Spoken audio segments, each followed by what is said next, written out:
Good morning again, Coffee Chat friends. About a week ago, a little over a week ago actually, a few of us got together at the Greek Grill here in Windsor to talk about the importance of physical health. The topic or the tagline for the evening was physical health as an exercise for self-improvement. Well, just a few things that came up during that talk.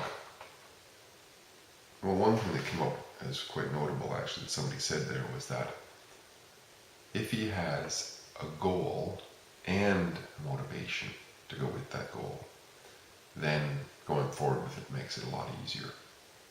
So I thought that was quite memorable and made a note of it. But a few of my thoughts here on this topic. The idea of health. I once read that the word health comes from the word whole or complete. So if we're not healthy, we're not living completely ourselves. We're not living true to ourselves. That sort of thing, right? But to start out with on this topic, because Coffee Chat is sharing ideas on improving the quality of our life experiences. And therefore, we can recognize that if we're honest that we all want improvements. We'll start with that premise, right? We want better health, just for the way it feels very often, right? We want better comfort in our lives. We want improvements in our relationships, all of these sorts of things. Relationships with neighbors, family, friends, our surroundings, communities and whatnot. We want improvements. And it seems to be that it's part of our nature. And we also acknowledged during this talk, during this gathering rather, that we seem to have controllables and uncontrollables. I say seem to because sometimes there's gray areas, but certain things we can see quite clearly as controllable. We can quite clearly see, as an example, that if we eat in a certain way and exercise our bodies in a certain way, we can have measurable results. That's like a controllable. There's other things that we inherit, perhaps, our height, our tendency to contract certain illnesses or what have you, that seem to be uncontrollables. I say seem to be because there may not be, especially things like contracting diseases. Even within those, there's things we can do about it. But nevertheless, we're acknowledging that. So what we're focusing on here is the ones that we can, especially the ones that we can clearly see a controllability factor coming from ourselves. And that's where we can put our attention more effectively, right? So to begin with, how is health and exercise? Because it seems like health is a result of exercise. That's not very often we think, right?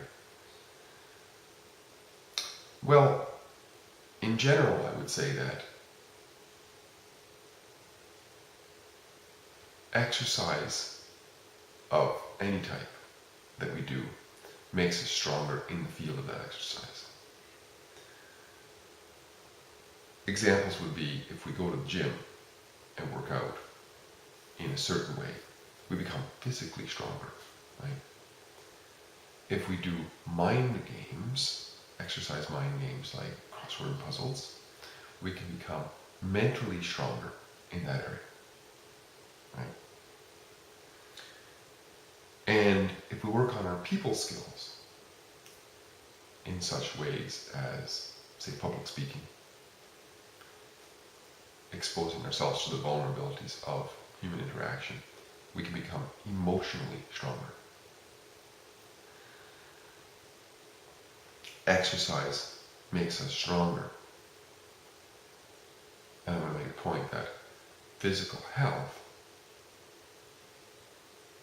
being physically healthier, is an exercise for self-improvement. How is that?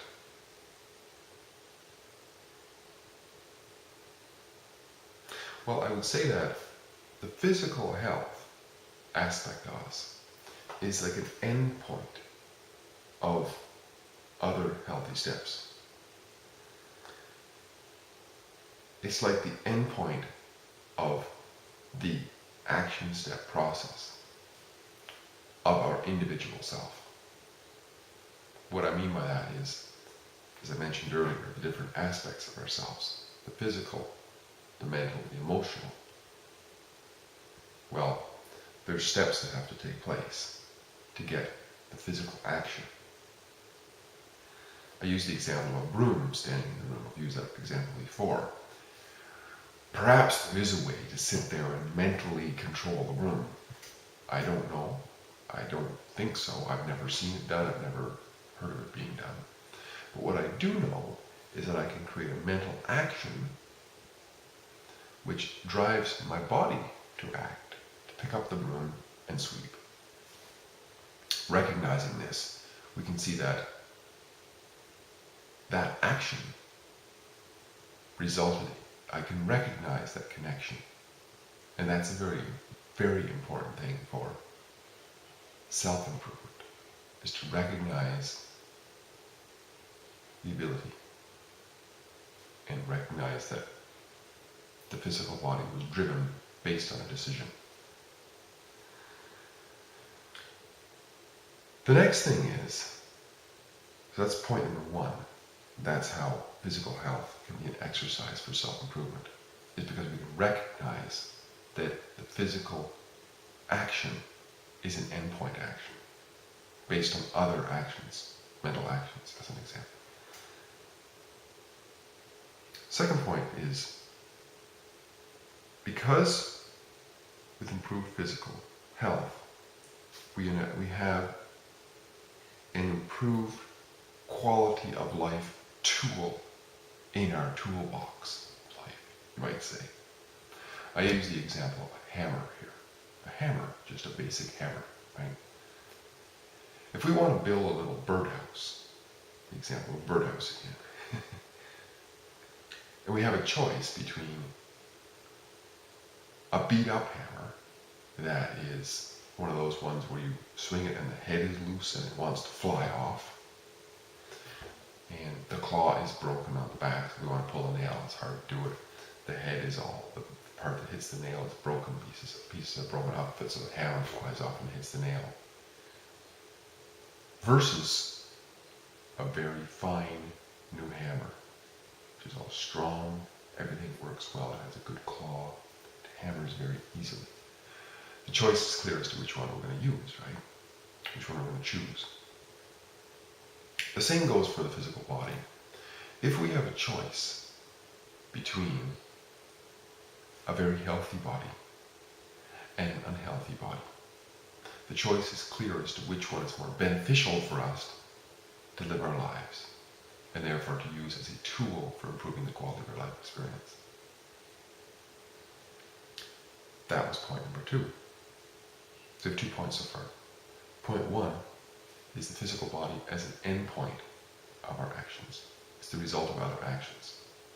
And number two is that a healthy body is like a very valuable tool in our lives. The third point we've already kind of covered, which is that with improved physical health, we can recognize that we also have improved mental health, and we also have improved emotional health. So, because improved physical health is the result of other actions that we had to take, like mental actions of becoming more decisive, taking control of our situations, these sorts of things in a healthy way. And we realize that because our body got healthier, we also got mentally healthier and likely emotionally healthier. And therefore, the complete toolbox of our individual selves has become more healthy. And therefore, we have a much more effective tool set for continued self-improvement in life. Coming back to what we talked about at the beginning then, we all want improved quality of life, experiences. We all want better health, greater comfort, better relationships, and these sorts of things. And to do that, to be more effective at that, if we can have better tools in our individual lives, then certainly we're much more effective at that. And one of those things, which is so prime, and we know it's so prime because if we don't have physical health in this life, there's not much we can do in this life, is there, to affect positive changes in our lives. And therefore, I would say that physical health, becoming physically healthier, isn't really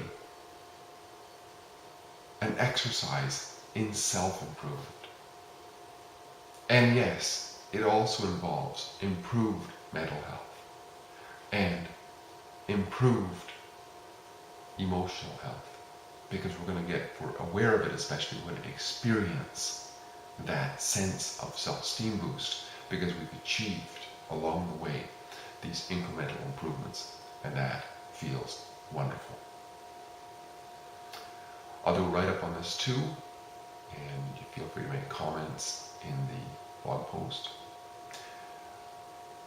We're going to continue this little series through Coffee Chat of improvements in health. Our next one is going to be on improved mental health. Hope to talk to you soon. Till then, have yourself a great summertime. Bye-bye for now.